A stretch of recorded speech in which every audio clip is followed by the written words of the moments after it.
Thank you, Provost Smith, for that really kind introduction. Father President, faculty, staff, administrators at Providence College, and most importantly, the class of 2029 and transfer students. I am just delighted to be with you here this morning. So I admire Providence College so much. It has a sense of place, a sense of purpose. It is a privilege to be with you here. But as I was preparing my remarks for this morning, I asked a colleague of mine who's a really proud, kind of annoyingly proud PC alum.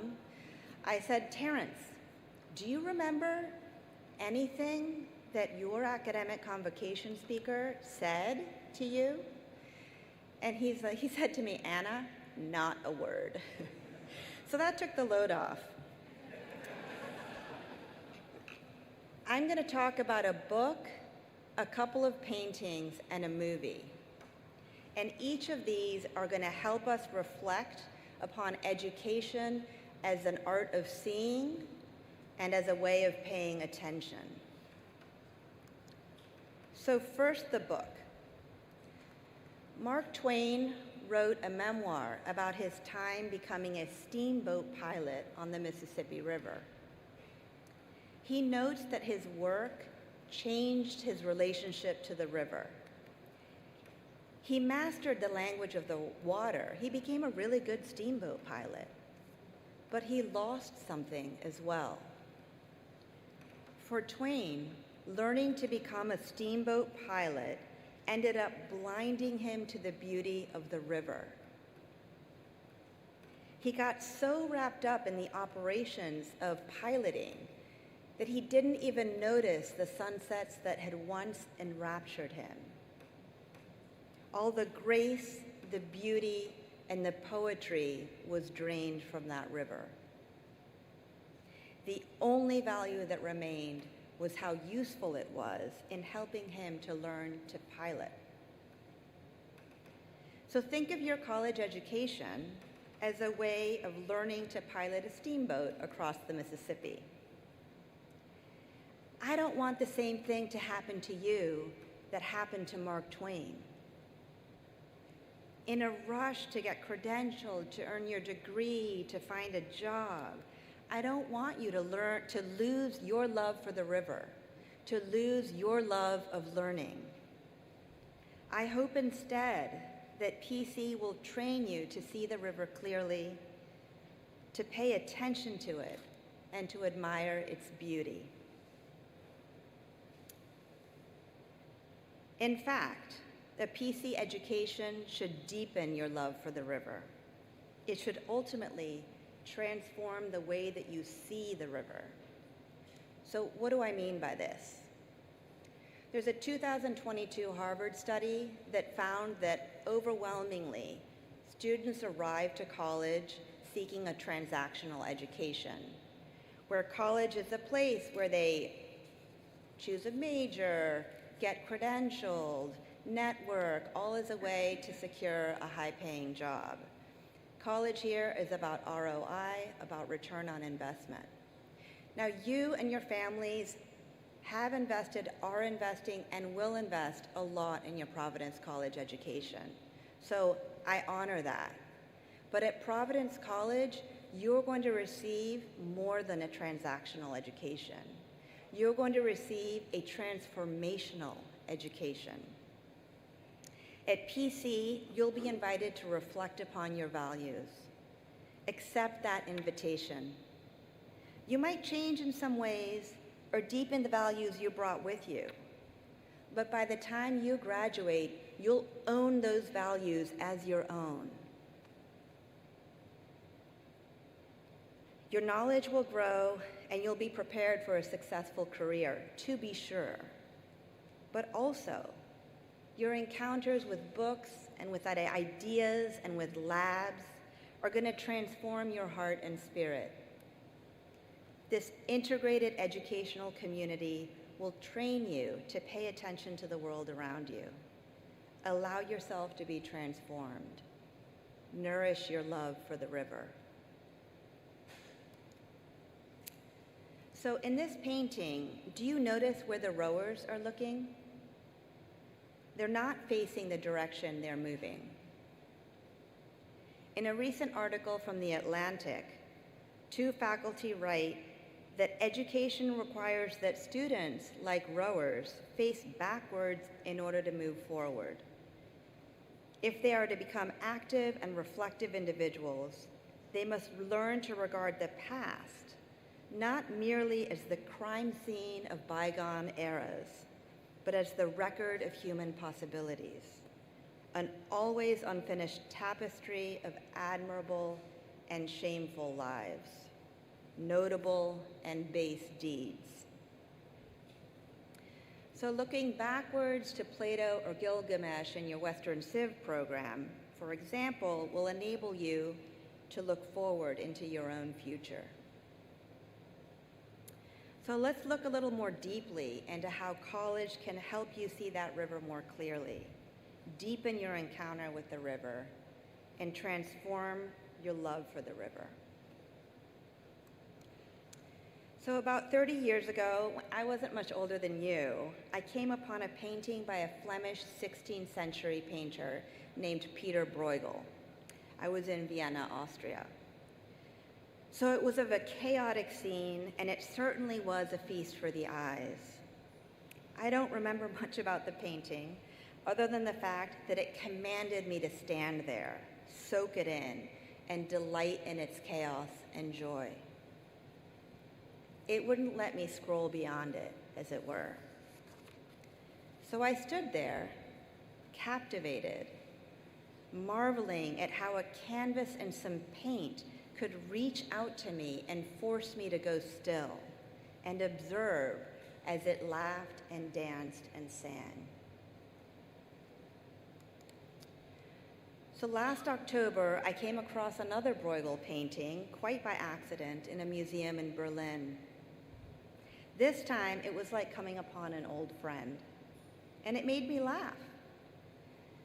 Bruegel's Netherlandish proverbs depicts about 120 Flemish proverbs with humor and without judgment. I started laughing because it was painted over 500 years ago, and yet it perfectly depicts contemporary collegiate life in the US. Now, a museum goer looks at a single work approximately for 18 seconds. This statistic illustrates how quickly we move through the world, how quickly we are to swipe. Students often grind through college, focused on where they're going rather than where they are. Now, I'm going to invite you to look slowly with me at this painting, to really pay attention. So I'm going to give you about 30 seconds to just soak in the painting, and you're going to be tempted to go on your phones. But if you're tempted to go on your phones, I'm going to be tempted to go to your phone and call your parents. So take these 30 seconds and let your eyes do the soaking.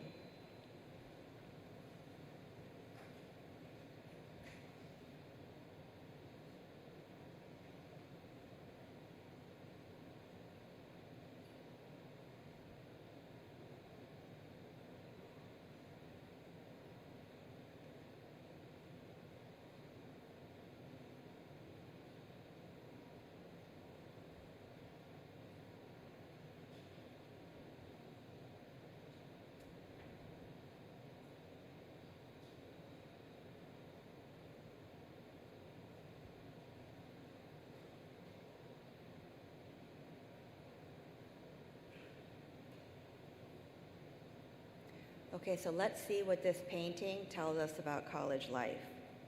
I'm going to zoom in on 3 images. So the proverb here is one shears the sheep and the other shears the pig. The pig shearer is jealous of the guy shearing the sheep because the sheep's wool is much more lucrative than hair on a pig. So the lesson here is don't compare yourself to others. It's going to be tempting to think that everyone else is shearing a sheep while you're shearing a pig. Now, it doesn't matter that your roommate has already started applying for summer internships, or that your friend already made an appointment with a career center, Or maybe you don't have friends and you feel like everyone else already does. But be patient with yourself and with others. Your first year here might not be so great, but stick with it. Comparing yourself to others keeps you from listening to the deepest part of yourself, from listening to where God is calling you. In Marilynne Robinson's novel, Gilead, the main character writes about his job as a minister. So he writes, "The strangest thing about this life, about being in the ministry, people change the subject when they see you coming. And then sometimes those very same people come into your study and tell you the most remarkable things. There's a lot under the surface of life. Everyone knows that. A lot of malice and dread and guilt and so much loneliness where you wouldn't really expect to find it either." Now, I'm no minister, but as a faculty member at a university much like PC, I'm here to tell you that your high school friends might be posting fantastic photos on Instagram and TikTok. But the reality is that there's a lot of malice and dread and guilt and so much loneliness where you wouldn't expect to find it either. So have the courage to not compare yourself to others. Don't worry about those who get to shear the sheep. So now the proverb here is to hang one's coat according to the wind. So this guy is hanging his coat wherever the wind is telling him. You might be exhausted, your new friends might want to go out, and you have FOMO, so you're exhausted, but you go out because those winds are telling you to go out. But I'm not going to talk about those winds. What's those winds? What's the lesson I'm going to talk about? Try to shut down those external voices you've been listening to for 18 or more years. The ones you ultimately want to please. Shut those voices down. Lock them up. Block their entry into your mental space. Students often arrive to college carrying the burden of the expectations of others. Try to discipline yourself away from listening to some of those voices in order to train your ear to listen to that deep voice within you and to the voice that is calling you to your vocation. Then you'll be able to hang your coat wherever you want to. So not comparing yourself to the guy who shears the sheep and not letting the wind sway where you hang your coat, is going to help you unlock your deepest desires, your passions, and your gifts, so you can pursue the path that makes the most sense for you. Finally, so this proverb is quite literally to crap on the world. There are a lot of proverbs in this painting that involve poop. It's just a fact. You can see this guy's hanging outside a window, and you can see what he's doing on the globe. Everyone get that? The vision? Okay, good. So what does this mean? You know the gal down the hall who's always gossiping and complaining and basically being a negative Nelly? That person is crapping on the world. For the lesson of this proverb, I'm going to draw from Thomas Aquinas, a guy you're going to be learning a lot about at Providence College. I'm going to talk about how Aquinas thinks that you should view the world. For Aquinas, the summit of human life is to see God face to face in the beatific vision after we die. To see God face to face is to know God as we fully can as humans. We're training together this morning to see a painting more clearly. The key to seeing clearly in the beatific vision, however, is love. Thomas says that the person who is loved more deeply in this life will see God more clearly in the next. It's like a big deal. How you love in this life determines how clearly you're going to see God in the next. in eternal life. He defines love as seeing the world the way that God sees it. And how's that? God cherishes every single created thing. Everything that exists is beloved by God. To see the world as God does is to see the world through the eyes of love. At the end of the day, at the end of life rather, what will matter is how deeply we have loved, how carefully we have attended to those around us. But then how do we learn to love? So finally, I'm going to turn to a short clip from a 2017 film by Greta Gerwig called Lady Bird.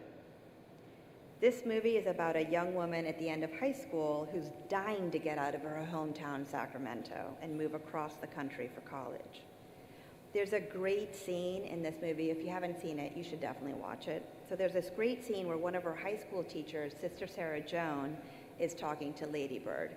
We're going to watch it. Pay attention because it comes and goes quickly, okay?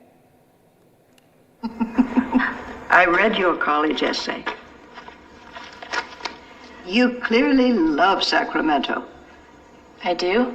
You write about Sacramento so affectionately and with such care. Well, I was just describing it. Well, it comes across as love. Sure. I guess I pay attention. Don't you think maybe they are the same thing? Love and attention.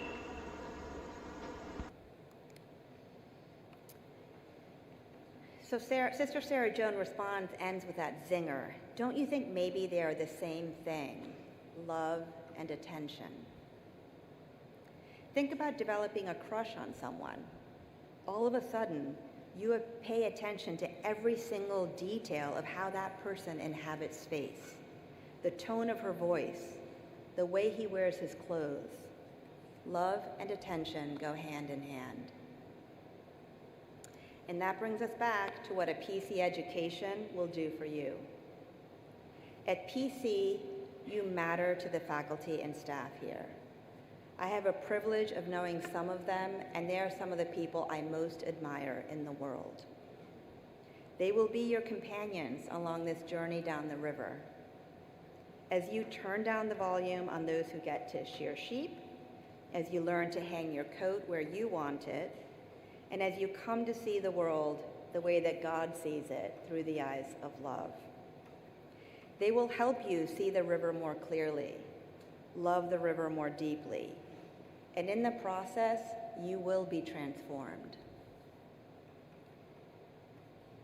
Looking at the Bruegel painting together this morning gave us a glimpse into what it's like to stop and really look at something and to ask what it has to teach us, to pay attention to it, and to come to love it.